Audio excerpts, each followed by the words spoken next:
Greetings, everyone. My name is Glenn Johnson.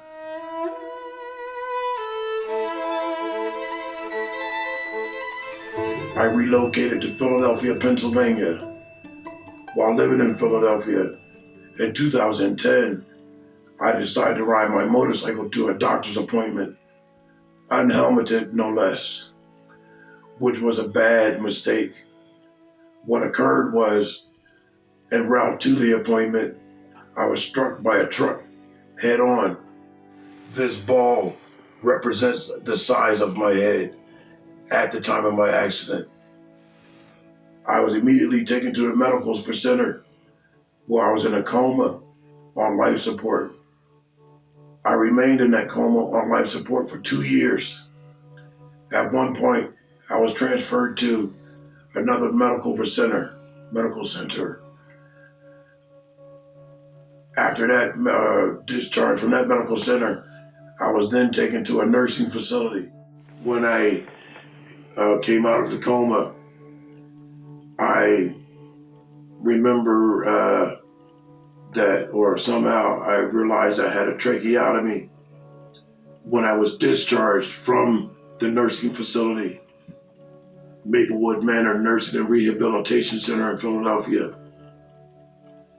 I moved to my apartment building, and I had my own apartment. At that time, I had to meet with the doctors at Einstein Medical Center, ear, nose, and throat, because they were concerned about me breathing. Because of the other procedures that I had, they couldn't intubate me with the correct tube that needed to be inserted. So they were concerned about me breathing, and they were concerned about me being intubated. So I had a laryngoscopy be performed at Hahnemann University Medical Center in Philadelphia. That procedure was to repair the damage that was done as a result of the tracheotomy. What occurred was the tracheotomy left a big, thick band of skin that fused my vocal cords, my vocal folds, and my windpipe closed together shut. So they had to go in with the CO2 laser and slice that all back open. I had previously indicated to the doctor that I was a vocalist. I sang with many bands in Philadelphia: Cut Above the Rest Band, Strictly Business Band, and the Temptations Jazz and Blues Band at the Temptations Jazz and Banquet Facility in Philadelphia. In addition to singing with those bands, I sang with many other bands in Philadelphia and the Jersey Shore. In addition to that, I was a DJ and a karaoke host. I was in association with Tender Tunes Karaoke Productions, H&H Karaoke Productions, and Ben's Top Notch Karaoke Production, all of Philadelphia, PA. But as the doctor indicated, he wasn't concerned about me singing no longer. I was going to never, ever regain my singing ability. However, I do have material that's recorded. Currently, there's Glenn E. Johnson, Happy Birthday Jesus, and Christmas volume that's available on iTunes and Amazon. Amazon actually distributes CDs of those various tracks. When I was discharged from Maplewood Manor Nursing Rehabilitation Center, I moved to my own apartment. Once at my apartment, I began to receive phone calls from various people. They wanted to know, how was it when I was in the coma? Did I see a bright light or anything? And my reply to them was no. I had a 2-year fellowship with God. And I say, you see, God sent me to be with the angels. They were dressed in nurses' uniforms. Those nurses were an extension of God. Their eyes, their hands, God were utilizing to do his work. So those nurses were an extension of God to help me survive. They would heal me and help me survive, and that's why I'm here to talk about it today. While at my own apartment, my attorney arranged for me to go through outpatient therapy with Remed through the Pennsylvania Brain Injury Association, where they worked with me extensively.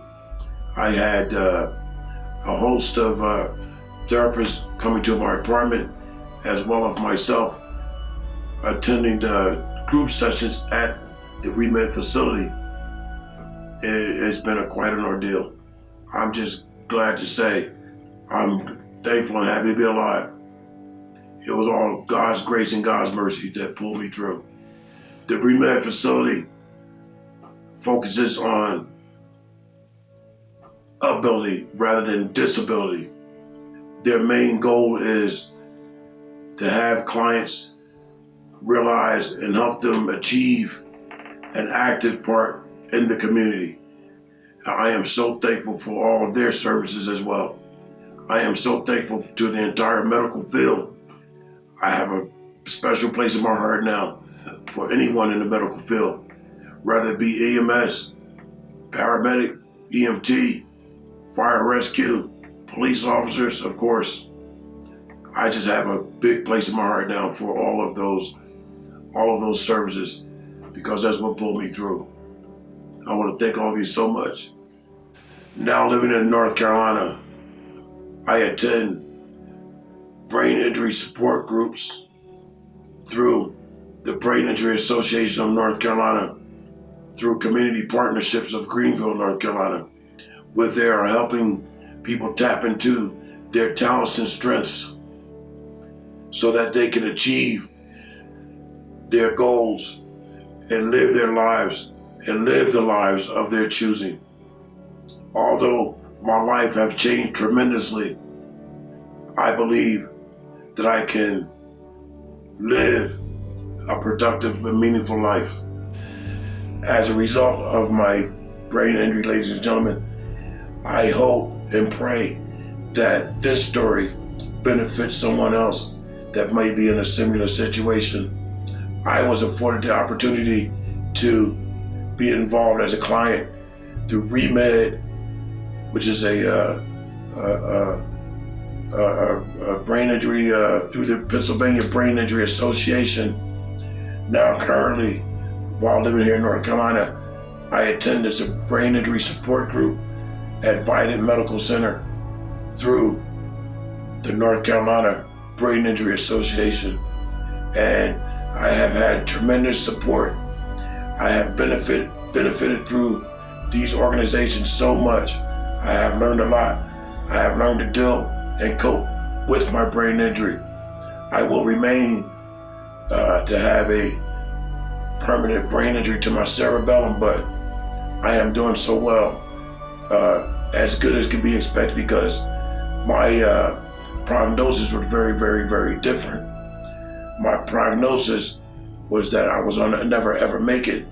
I'm here to give you hope that you also can survive if you're in a similar situation.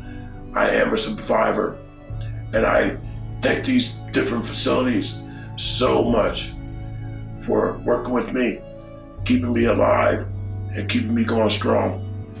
This story has no expiration date. To God be the glory. Amen.